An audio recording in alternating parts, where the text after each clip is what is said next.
آپ بہادر تو ہیں، ایک کمانڈو ایکشن میں 5ویں منزل سے چھلانگ لگائی، یہ الگ بات ہے کہ اس سے آپ شدید زخمی ہوئے، آنکھ، چہرے اور دماغ پر چوٹیں آ گئیں۔ واقعہ کیا تھا؟ اپریل 1990 ڈاؤن ٹاؤن سری نگر میں اور میرے ساتھی ایک مکان میں تھے۔ پورے کشمیر میں کرفیو لگ چکا تھا، تو ہم جس ہائیڈ آؤٹ پہ تھے تو اس پہ B S F border security forces کا ریڈ ہوا۔ تو میں اوپر 5ویں منزل پہ چڑھا، تو میں نے کوشش کی تھی دیکھنے کی، چونکہ ڈاؤن ٹاؤن میں مکان ساتھ ساتھ ہوتے تھے، تو میں جگہ بنا رہا تھا کہ کوئی مکان ہے جس پہ میں چھلانگ لگاؤں، لیکن اس میں سپیس زیادہ تھی، کوئی سپیس نہیں نکل کے آ رہی تھی۔ پھر آگے سڑک تھی، تقریباً 14-15 فٹ کی سڑک، اور اس کے بعد جو ہے نیچے ایک دکان تھی فرسٹ فلور پہ بنی، بیچ میں ہائی ٹینشن تاریں تھی بجلی کی۔ میں اس کو ورک آؤٹ کر رہا تھا کہ اگر میں اس پہ چھلانگ لگاؤں تو اس پہ میں نیچے گروں فرسٹ فلور پہ تو میں بچ سکتا ہوں، لیکن جو یہ ہوا میں تقریباً 16-17 فٹ کی سڑک کراس کرنی تھی، وہ کراس نہیں ہو پائی، میں نیچے گر گیا۔ تو نیچے جب گرا تو اس کے بعد مجھے پتہ ہی نہیں، میں کوما میں تھا، میری باڈی سے سارا خون نکل گیا تھا۔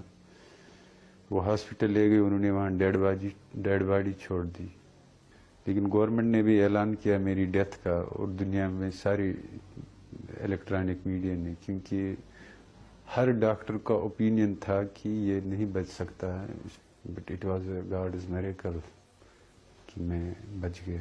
لڑکپن میں ماڈلنگ کی، شرافت کی شہرت تھی، آخر بدلے کیسے؟ 11th کا اسٹوڈنٹ تھا، پی یو سی کا، تو جاپانی انٹرنیشنل فرم نے مجھے سلیکٹ کیا تھا فار انٹرنیشنل ماڈلنگ۔ وہ سلسلہ 4-5 مہینے جاری رہا۔ مجھے کب فیل ہوا کہ میری قوم غلام ہے، یہ 1980 کا واقعہ ہے، جب میں 14 سال کا تھا۔ دن کے ٹائم ایک آرمی کی گاڑی کا ایک مائنر ایکسیڈنٹ ہوا، اس نے فٹ پاتھ پہ گاڑی لائی، ڈرائیور واز ڈرنک، تو لوگوں نے اس کو تھپڑ مارا تھا۔ لیکن شام کو 8 بجے اس پورے علاقے میں سینکڑوں آرمی کی گاڑیاں آئی نکر پہن کے، تو انہوں نے لوگوں کو، دکانداروں کو پیٹنا شروع، آگ لگائی۔ میں 14 سال کا بچہ تھا، میں باہری سڑک پہ تھا۔ تو وہ منظر میں نے اپنی آنکھوں سے دیکھا، جب پورا ٹیکسی سٹینڈ جل رہا تھا، لوگوں کی دکانیں جل رہی تھی۔ میں نے دیکھے ایک مرغے کی دکان، اس میں مرغے زندہ جل رہے تھے، لوگوں کو بے دردی سے پیٹا جا رہا تھا۔ تو میں نے وہاں پر ایک بس سٹینڈ کا جو بکنگ کاؤنٹر تھا جس میں ٹکٹیں دیتے تھے، میں نے اپنے آپ کو اس میں چھپایا۔ اٹ از انفارچونیٹ کہ انہوں نے سب کچھ جلایا، لیکن اس کو نہیں جلایا، اس کو توڑا۔ میں اس کے اندر تھا، نہیں تو اس دن میں بھی زندہ جل گیا ہوتا۔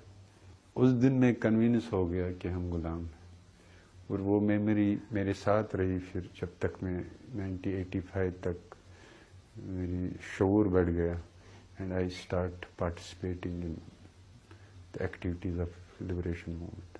1994 میں مسلح جدوجہد چھوڑ دی، وقت کے ساتھ ساتھ نرم ہو گئے، بھارت کی طاقت سے خوفزدہ ہو گئے یا ذہن میں تبدیلی آ گئی؟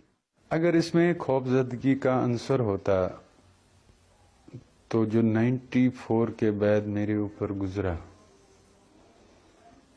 وہ مسلح جدوجہد میں نہیں گزرا۔ 94 کے بعد میرے اوپر 6 جان لیوا حملے ہوئے، یہاں تک کہ ہندوارہ کپوارہ میں ایک دن فوجی کیمپ میں آرمی کے کرنل نے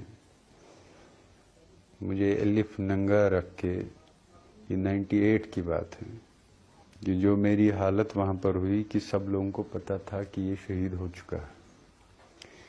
اسی طرح 96 میں اسلام آباد میں عید کے دن جو میرے اوپر حملہ ہوا، تو اس میں بھی لوگوں کو یہ تھا کہ یہ مر چکا ہے۔